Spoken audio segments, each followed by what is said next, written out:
एक बार सती अनसुईया की परीक्षा लेने 3 साधु उनकी कुटिया के द्वार पर आए। मुनियों के स्वागत के लिए अनसुईया ने अर्घ्य आचमन देकर कंद मूल समर्पित किया, किंतु मुनियों ने आतिथ्य स्वीकार नहीं किया। अनसुईया ने विनीत भाव से पूछा, मुनिगण, कौन सा अपराध हो गया जो आप लोग पूजा ग्रहण नहीं कर रहे हैं? मुनिगण बोले, आप हमारी प्रतिज्ञा स्वीकार करें, तब हम लोग अन्न जल स्वीकार करेंगे। अनसुईया ने कहा, अतिथि सत्कार प्राणों का बलिदान देकर भी किया जाता है, अतः मैं वही करूंगी जिससे आप प्रसन्न हो। मुनियों ने कहा, तो आप निसंकोच होकर हमारा आतिथ्य करें। जब सती अनसुईया कुछ समझ न पाई तो मुनि बोले, आप हमारे साथ पर पुरुष जैसा व्यवहार न करके लाज मर्यादा और संकोच को त्याग कर अर्थात नग्न होकर हमें भिक्षा दे। सती अनसुईया जी मुनियों की वाणी सुन अवाक रह गई और बोली, ये कैसे संभव है? कोई भी पतिव्रता नारी भला पर पुरुषों के सामने अपनी लाज व मर्यादा का त्याग कैसे कर सकती है? लाज और मर्यादा तो नारी के आभूषण होते हैं और आप मुझे आभूषणहीन रूप में क्यों देखना चाहते हैं? लगता है आपके मन में कोई खोट है। मुनि बोले, हम सच्चे तपस्वी हैं। मुनियों ने कहा, तुम निर्वस्त्र होकर भिक्षा दो, अन्यथा हम जा रहे हैं, पर ये याद रखना, हमें ऐसे लौटाने का विनाशकारी परिणाम तुम्हें भोगना होगा। तभी अनसुईया जी ने ध्यान लगाया तो तपोबल से पता चला कि ये तीनों मुनि और कोई नहीं बल्कि ये तो स्वयं त्रिदेव ब्रह्मा, विष्णु और महेश हैं। पता चला माता लक्ष्मी जी, सती पार्वती और सरस्वती जी ने अपने अभिमान वश इनको यहाँ मेरा पतिव्रत्य नष्ट करने के लिए भेजा है। सब जानकर माता अनसुईया जी मुनियों को कुटिया के अंदर ले गई और आदर पूर्वक बैठा दिया। प्रार्थना की, यदि मैं सच्ची पतिव्रता हूँ तो यदि मैंने भूल से भी स्वप्न में भी पर पुरुष का ध्यान न किया हो तो तीनों त्रिदेव 6 महीने के शिशु हो जाएं। इतना कहते ही वे 6 महीने के बालक बनकर रोने लगे। माता ने निर्वस्त्र होकर स्तनपान कराया। महामुनि अत्रि अनसुईया के पति भी आ गए और सुकुमार बच्चों को देखकर आश्चर्यचकित हो पूछा, देवी, देव स्वरूप कमनीय, ये तीनों बच्चे किसके हैं? अनसुईया ने कहा, भगवान, ये आपके ही बच्चे हैं। भगवान ने स्वतः कृपा की है। महर्षि समाधि के द्वारा रहस्य को जानकर आनंदित हुए।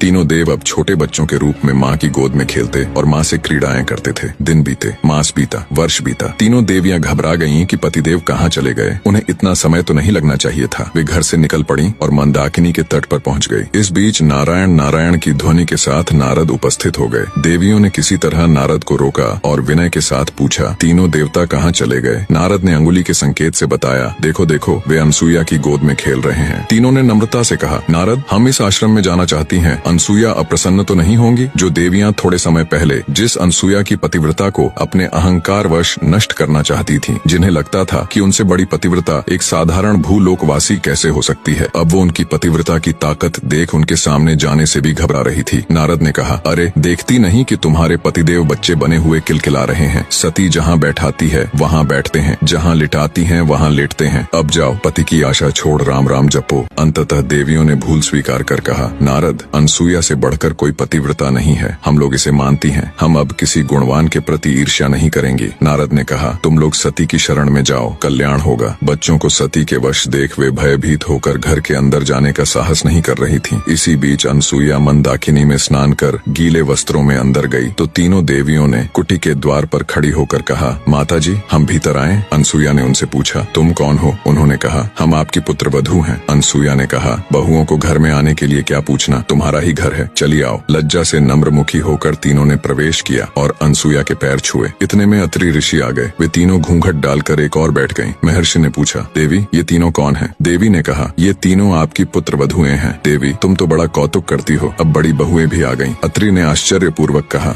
तीनों देवियों ने सती के पैर पकड़े और कहा, क्षमा करें और हमारे पति हमें प्रदान करें। अनसुईया ने कहा, मैं कब मना कर रही हूँ, गोदी में उठाकर ले जाओ। तब तीनों ने प्रार्थना की, माँ, अब और अधिक लज्जित न करें। यह सुनकर देवी का हृदय द्रवित हो गया और उन्होंने पुनः पतिव्रता धर्म के बल से उन्हें यथावत कर दिया और उठकर तीनों देवों की वंदना की और पूजन किया। देवताओं ने कहा, पतिव्रते, हम तुम्हारे पतिव्रत्य से संतुष्ट हैं, वर मांगो। माता अनसुईया ने कहा, आप मेरे पुत्र हो जाएं। तीनों ने तथास्तु कहा। यही देव बाद में पुत्र के रूप में उत्पन्न हुए। पति को परमेश्वर मानकर अपनी समस्त इच्छाओं को पति की इच्छा में विलीन कर जो नारियां जीवन यापन करती हैं, उनके लिए संसार में कुछ भी असाध्य नहीं है। अनसुईया जी से जुड़ी एक और कथा है जिससे उनकी पतिव्रता शक्ति का पता चलता है। एक बार जब पृथ्वी पर पतिव्रता शांडिली के कारण 10 दिन तक सूर्योदय नहीं हुआ था, तब माता अनसुईया जी ने देवताओं के आग्रह करने पर पतिव्रता शांडिली की मदद कर भीषण त्रासदी को टाला था। बहुत समय पहले प्रतिष्ठानपुर नामक नगर में कौशिक नाम का एक दुष्ट ब्राह्मण रहता था।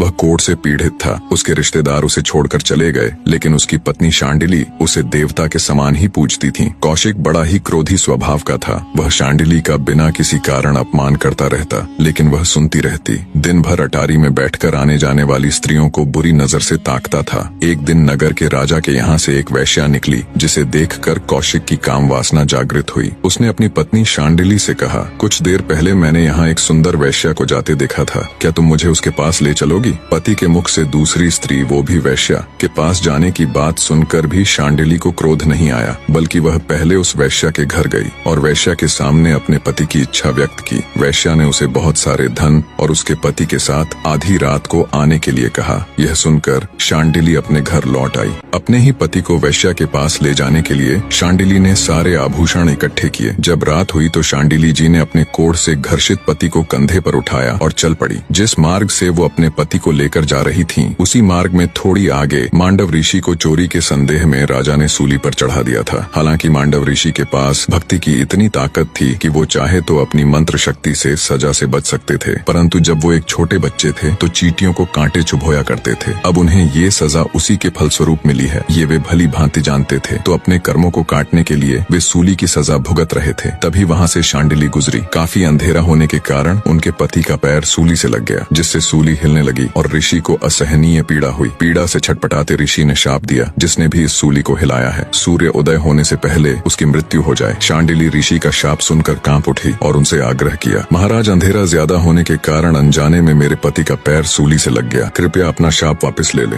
किंतु मांडव ऋषि ने ऐसा करने से साफ मना कर दिया। तब गुस्से में ऋषि मांडव को ललकारते हुए शांडिली ने कहा, हे ऋषिवर, या तो आप अपना दिया श्राप वापस ले लें, अन्यथा कल सूर्योदय नहीं होगा। इतना कह शांडिली फिर से अपने पति को उठा वैश्या के घर की तरफ चल दी। उस पतिव्रता के कही गई वाणी बिल्कुल सत्य हुई और अगले दिन सूर्य नहीं निकला। उससे अगले दिन भी नहीं और उससे अगले दिन भी नहीं। ऐसे ही 10 दिन बीत गए। पृथ्वी पर त्राही त्राही मच गई। पृथ्वी वासियों के साथ साथ सारा देवलोक भी चिंतित हो उठा। ऐसे तो पृथ्वी की गति रुक जाएगी, ऋतुएं रुक जाएंगी, पृथ्वी का नाश हो जाएगा। तब उनकी चिंता देख ब्रह्मा जी बोले, शांडिली की पतिव्रता का तेज ही ऐसा है कि सूर्योदय नहीं होगा, पर इसका एक रास्ता है। सबको मिलकर अत्रि ऋषि की पत्नी अनसुया जी के पास जाना चाहिए, अब वो ही कुछ कर सकती है। सभी चिंतित देवगण मिलकर अनसुया के पास गए और सारा वृतांत कह सुनाया और याचना की कि अब आप ही हमारी मदद कर सकती हैं। सभी देवताओं की याचिका सुन माता अनसुया जी शांडिली के पास गई और उनसे कहा, आप सूर्य को उदय होने दें। मैं वचन देती हूँ कि अपनी पतिव्रता शक्ति से तुम्हारे पति को फिर से जिंदा